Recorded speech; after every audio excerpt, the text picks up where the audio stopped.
Welcome to the beginning of this journey.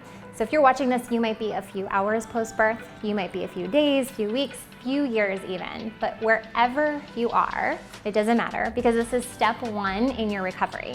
And this is the most important step because we've talked a lot about that core canister, the diaphragm, pelvic floor, transverse abdominis, and this canister has to work to neutralize that intra-abdominal pressure and to help you with that recovery that is so important right now for postpartum.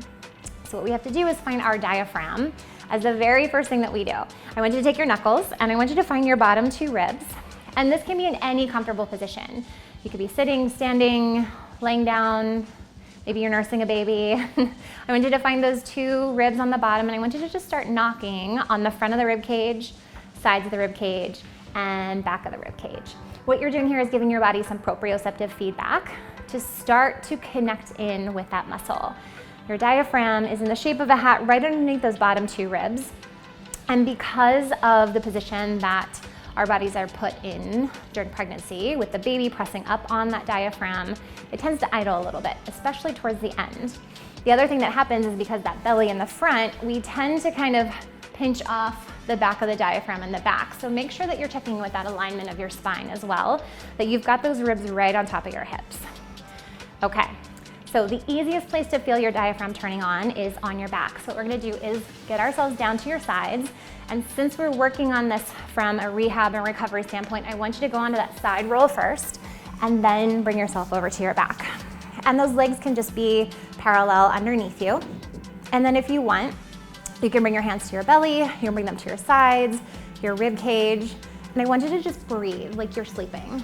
And I always tell my new moms, if you spent any amount of time watching your newborn breathe, you're looking for that rise and fall in their belly, you know exactly what I'm talking about. This is the breath that I'm trying to find on you. I want you to take that inhale where you feel that slight rise through the abdomen, and then as you exhale, air just escapes. No muscle activation yet. All we're gonna do for these next 10 minutes is breathe. And again, this doesn't feel like a lot, but this is the most important step of your recovery. Now, if you're laying down here and you feel a lot of rise and fall in the chest, that tells you that you are still breathing into that fight or flight mode. You've got to bring it lower. Maybe you practice a little meditation to help you get there. And most people can usually fall into this diaphragmatic breath on their backs pretty quickly. It's when we get ourselves into those different positions that you're gonna see it turn off a little bit. So once you feel this breath here, I want you to roll over to your side and you're just gonna kind of brace those core muscles to get yourself over and set yourself up. Now you might find that your diaphragm is not accessible in just this little change in your positioning. If it is, you're gonna continue on here. You're still looking for that rise and fall through the belly. You can think of sending air down to the pelvic floor. You can think of filling the ribs and belly with air. I like to think of my core as a balloon. As I inhale, I'm gonna fill that balloon. As I exhale, that air is just gonna escape and go out. Once you feel connected here on your side, we're gonna take it up a notch. You're gonna push that hand down, brace those core muscles, press yourself up, and we're gonna come into a very slight incline. Your body likes that laying down position to get into that nice diaphragmatic breath. So we're gonna slowly work our way back up to standing.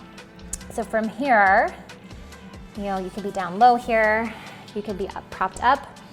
Same thing, you're gonna inhale ribs and belly, feel that belly drop down between the thighs. As you exhale, air just goes out. Check in with your alignment, make sure you're not holding any tension in the chest, the shoulders, the neck. And then once you've got that diaphragm turning on here, you're not breathing in to that upper chest breath, try just a seated upright position. You're gonna inhale, fill the ribs and belly. Now this might be the place where some of you start to go up because sitting upright is gonna require some more muscles to do some work. Might send you into a little bit of a panic if you're holding on to any stress. The most important thing with this diaphragmatic breath is staying in a very positive mental state. As soon as you start to get stressed out up here, your body's gonna react to it. So ribs and belly on that inhale, exhale, just let it go. Good. You're gonna bring yourself up a little bit higher. You're gonna come up to your knees. I'm just gonna balance on my toes here. Inhale, ribs and belly breath. Feeling good there. I'm gonna come up to a little more upright. Still feeling that diaphragm, keeping this out of my chest and shoulders. And then your final test is to bring yourself all the way up to standing. I want you to brace those core muscles. Give yourself a little bit of support to get up if you need to. We're gonna come up, we're gonna check in with our alignment, tiny bend in the knees so we're not locked out. Try to relax the shoulders. You can close your eyes if that helps you get into that connection. Inhale, ribs and belly. Exhale, let it go. Inhale, the ribs and belly.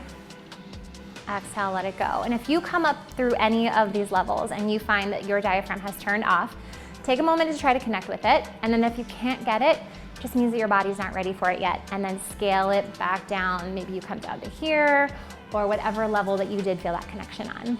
All right, 5 to 10 minutes a day or whenever you think about it, this is your homework.